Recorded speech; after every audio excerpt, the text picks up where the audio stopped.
Hello students, let's read the question. So the question is, what would be the chromosome count in the megaspore mother cell if the endosperm has 21 chromosomes? पूछा गया है कि अगर endosperm में 21 chromosomes है तो जो उससे पहले जो मेगास्पोर मदर सेल रहा होगा उस ओव्यूल में, उसमें कितने होंगे नंबर ऑफ क्रोमोसोम. तो अगर देखा जाए यहाँ पे हमें पता है कि एम्ब्रियो सैक, जैसे ये एम्ब्रियो सैक है, यहाँ पे हमें पता है एंटीपोडल्स है एंड यहाँ पे एक एग सेल है, यहाँ दो सिनर्जिड सेल है, दो पोलर न्यूक्लियाई, ये सेंट्रल सेल है. ये बनता किससे है? अगर हम देखें जो फंक्शनल मेगास्पोर होगा, हमें पता है कि जो मेगास्पोर टोटल कितने हैं यहाँ पे 4, ये कहाँ से प्रोड्यूस हो रहे हैं? जो मेगास्पोर मदर सेल जो है, मेगास्पोर मदर सेल हमें पता है डिप्लॉयड है. इसका क्या होगा? इसका जब मियोसिस होगा, मियोसिस से क्या फॉर्म होगा? मेगास्पोर टेट्राड, मेगास्पोर टेट्राड, जिसमें से हमें पता है कि जो 3 है ये डीजनरेट हो जाएंगे और एक जो है यही फंक्शनल रहेगा, यही ये फॉर्म करेगा एम्ब्रियो सैक. नाउ अगर हम देखें यहाँ पे ये जो है मेगास्पोर जो है ये क्या है? हैप्लॉइड है. और यहाँ पे जितने भी सेल होंगे सारे, अगर हम देखें यहाँ पे जैसे ये सेल हैप्लॉइड है, एंटीपोडल्स ये भी हैप्लॉइड. देन अगर हम देखें ये जो न्यूक्लियस है, यहाँ पे 2 न्यूक्लियाई है, इनमें भी अगर देखा जाए न्यूक्लियस जो है इसका प्लॉइडी क्या है? हैप्लॉइड ही है. तो अगर देखा जाए यहाँ पे होगा क्या, हमें पता है कि जब मेल गैमेट आता है तो यहाँ पे 2 मेल गैमेट जैसे हैं पोलन ट्यूब में, एक मेल गैमेट क्या होगा? एक्स सेल के साथ यहाँ पे एक्स सेल जो है इससे फ्यूज करके यहाँ पे क्या फॉर्म करेगा? ये जो है ये क्या फॉर्म करेगा? जाइगोट फॉर्म करेगा, zygote.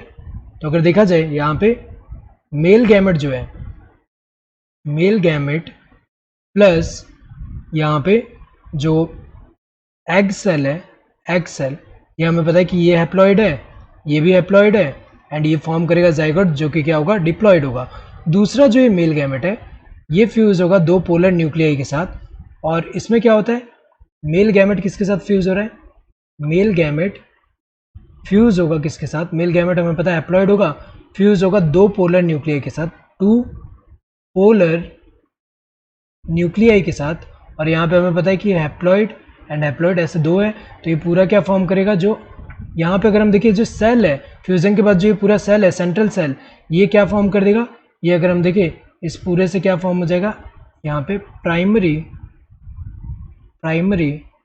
Endosperm cell, endosperm cell, और जो उसके अंदर न्यूक्लियस होगा उसको प्राइमरी एंडोस्पर्म न्यूक्लियस बोलेंगे. तो ये क्या होगा? ट्रिप्लॉइड होगा. ये ट्रिप्लॉइड क्यों है? क्योंकि यहाँ 2 न्यूक्लियस थे और ये एक न्यूक्लियस, 3 ऐसे हैप्लॉइड न्यूक्लियस का जब न्यूक्लियाई का जब फ्यूजन हो रहा है तो ये क्या बना रहा है? यहाँ पे ट्रिप्लॉइड कंडीशन हो रहा है. तो अगर देखा जाए एंडोस्पर्म जो है वो क्या है? एंडोस्पर्म ट्रिप्लॉइड है, एंडोस्पर्म ट्रिप्लॉइड है. और मेगास्पोर जो है हमें पता है कि जो मेगास्पोर मदर सेल जो होगा वो क्या होगा? डिप्लॉइड होगा.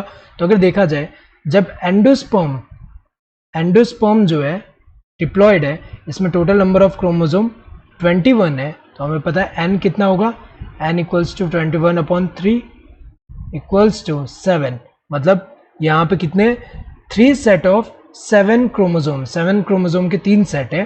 तो ये क्या है? n का वैल्यू हमारे पास आ गया. n कितना है? यहाँ पे 7 है. तो यहाँ पे एंडोस्पर्म में अगर 21 है, एंडोस्पर्म जो है यहाँ पे नंबर ऑफ क्रोमोसोम्स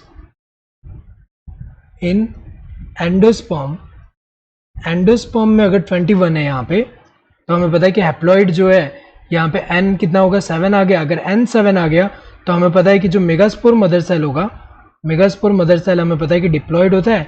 तो डिप्लॉइड होगा तो 2 × n अगर हम करें तो कितना आएगा? 14. सो 14 क्रोमोसोम्स होंगे यहाँ पे मेगास्पोर मदर सेल में. Correct answer would be this second one. 21 तो नहीं है, 7 तो नहीं है, 42 भी नहीं. Correct answer would be this second one. Hope you understood the question. Thank you and all the best.